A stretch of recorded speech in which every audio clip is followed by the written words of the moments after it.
Never shoot above ISO 800. Always keep your ISOs very low. High ISOs ruin your images. These are things that you've probably heard if you are anybody like me watching lots of YouTube videos on photography or even working with other photographers. This is something that you definitely come across a lot. And like me, I used to follow that religiously until I got to certain points, I realized something else. And in today's video, I'm going to take my time to break down something about ISO, a myth that I believed and how I debunked it. That's really helped me so much in making better images with my camera. And without much ado, guys, let's jump straight into the video. I think for me, the biggest misunderstanding here is that ISO controls light. And that is as far from the truth as possible. Photography, three things control your exposure or how well your images are exposed. That is the aperture, the shutter speed, and the ISO. Now, of all these three things, ISO actually doesn't even control light. Shutter speed controls how long your camera sensor is going to be exposed to the light. I mean, when it opens, how long it takes for the sensor to receive the light before it closes again. So at least you know that one controls light. Aperture also is the hole, and that controls how much light is actually coming in. The bigger the aperture, the more light comes in. The smaller the aperture, the less light comes in. So that makes sense. But then, where does the ISO come in? The ISO is the function of the sensor, and it just shows how sensitive your sensor is at any point in time, depending on the settings that you have. Let's take this scene for instance. I'm going to take photos of this, and all I'm going to do is I'm going to keep my shutter speed and my aperture constant, and I'm just going to keep increasing my ISO and just look at how the image changes over time. I'm not going to edit it, I'm not going to do anything to it. I'm just going to keep increasing my ISO, and you see how the image actually becomes. You realize that at a certain point the image is dark, but it gets brighter, and then on certain areas you start seeing noise, a whole lot of amount of noise in the photo, and that is very normal and that's very expected. For most people, they think ISO is linked with noise, which I don't believe entirely. I'm not saying it's not true, I just don't believe entirely. That is because the sensor is just capturing what is being fed, and the ISO is just helping you capture it at whatever sensitivity that you give it. Let me give you an analogy to help you explain this. Imagine I have this microphone here. Is the microphone I'm using, and I start speaking undertone like this, Sarfo and all of that. The audio has been recorded, all right. But if I go to post-production and I say, oh, I'm not really hearing it well, so I want to raise the gain on this, what would immediately happen is that you start hearing some and some crazy sounds.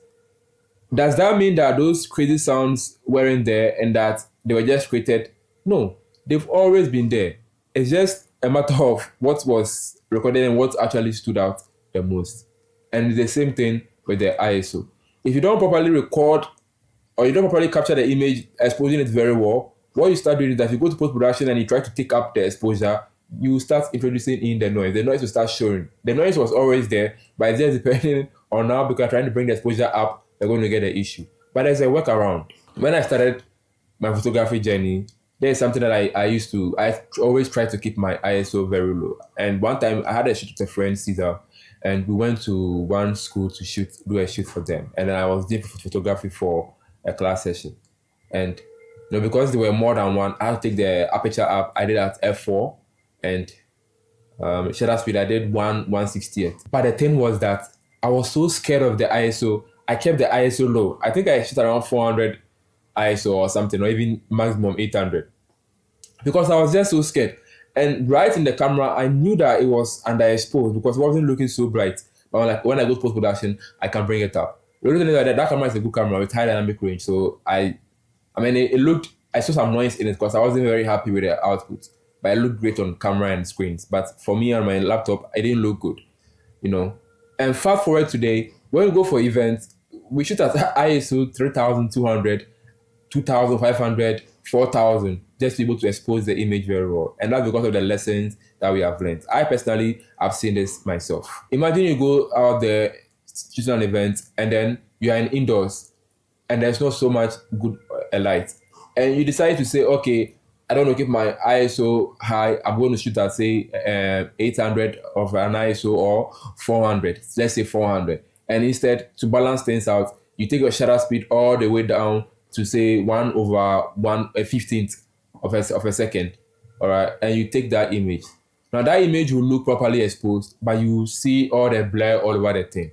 All right. That is one image. And for that same image, imagine you decide to say, okay, hey, I'm going to keep my shutter speed at 1/160th of a second, and I'm going to take my ISO all the way up to 2500, and I'm going to capture this image.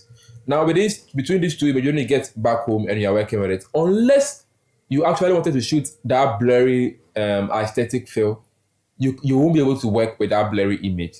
I don't know of many tools out there to help you fix blurry images. I mean, there might be, but they will not do a great job at that. But imagine that other image. If you shot at that high ISO, even Lightroom now has so much advanced noise reduction processes. At that high ISO, you'll be able to work with that image. I promise you, Lightroom will do a very great job. I've seen people shoot at crazily high ISOs on sensors that are not even advanced and still be able to work with that on Lightroom than shooting blurry images that you can't be able to work with. So you are better off shooting at a higher ISO with a fairly fast shutter speed so that you can work with than shooting something with a very low ISO, slow shutter speed, which is properly exposed, but you have a blurry image. And I promise you that now Lightroom and Co are there to make the job even better for you. You see, what actually changed the whole game with this ISO situation is the technology of the cameras and the sensors. Now, this same advice will work maybe 10 years ago or 12 years ago, all right? The cameras from then still do very well with high ISOs. But today, and today's cameras and technology and AI, it's just through the roof. So that's why this advice doesn't even work anymore. Because, for instance, I shoot with my Sony A6700. It has dual ISOs of 800 and 2500 for video. And for photo, you can do whatever you want to do with it. I'm able to go out there and shoot at ISO 2500 on this camera, and it's clean. It's very clean. I shoot at that all the time. It's very clean. You couldn't take a full frame camera from 10 years ago or something ago. You shoot and then you realize so much noise in there. You can take just an ordinary, even your phone cameras today, and shoot in the evening, and you see how AI and sensors have actually gotten so better. So you can't actually be taking an advice that used to work 12 years ago and applying it to modern cameras today, because modern cameras have actually come a very long way. So the real problem with ISO situation is actually underexposing your images. For one, I try to shoot slightly underexposed. I mean, I properly exposed, but I try to shoot slightly on the darker end because I have the liberty to bring up my shadows in post-production. So some people are actually scared of the ISO, so they keep the ISO at a certain range, and because of that, the images end up being darker, thinking that when I go home, I'll bring up the exposure. And that's where the problem comes, because if you do that, you're actually going to introduce the noise, just like in the analogy situation that I actually explained earlier on. Look at something. I have this image here. I shot this image particularly at 2500 ISO. All right. And you can even say that this image looks a little slightly underexposed. Despite me shooting at that particular, it looks slightly underexposed. But because I have my, I have my preset to use, it brings up my exposure for me, and it looks neat, and I also take up the exposure just a little bit. I mean, not too much, just a little bit. And it looks great. I mean, the image, it looks, sweet now. All right, this is me. I've worked with this and I know how to go about my images. But let me see, do I have an image where I seriously underexposed? I think I do. So the lens I'm using right here is my very wide Viltrox 9mm f2.8.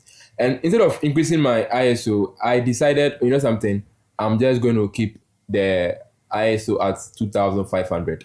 And this is the biggest aperture I can deal with. That's the f2.8. So my shutter speed is at 1/60th. I couldn't go lower because they're actually moving. So I'll introduce so much blur. And this one is enough to freeze my frame.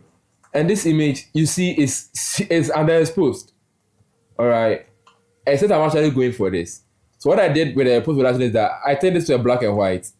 And I put so much effort on my highlight, just to create that dramatic feel. But if I want to keep this in colored, and I want to try and bring up my, my exposure. Once taking up my exposure like this, all right, and I now zoom in, you start seeing the noise all over. I can't hide this noise, you see.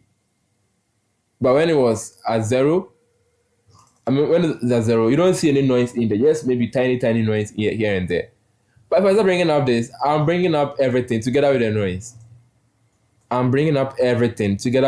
It's a reason why you actually don't want to underexpose and try to bring up the exposure up in post-production. You bring the noise and together with everything with it. So rather, you overexpose And I mean, not overexposed, properly exposed with a higher ISO in the camera than come here and try to do all of this. But actually, that image is not actually dead because I can use my noise reduction tools to work on that, and that should do it. The first situation where I would actually raise my ISO is when my shutter speed becomes too low for the situation. I use the word for the situation.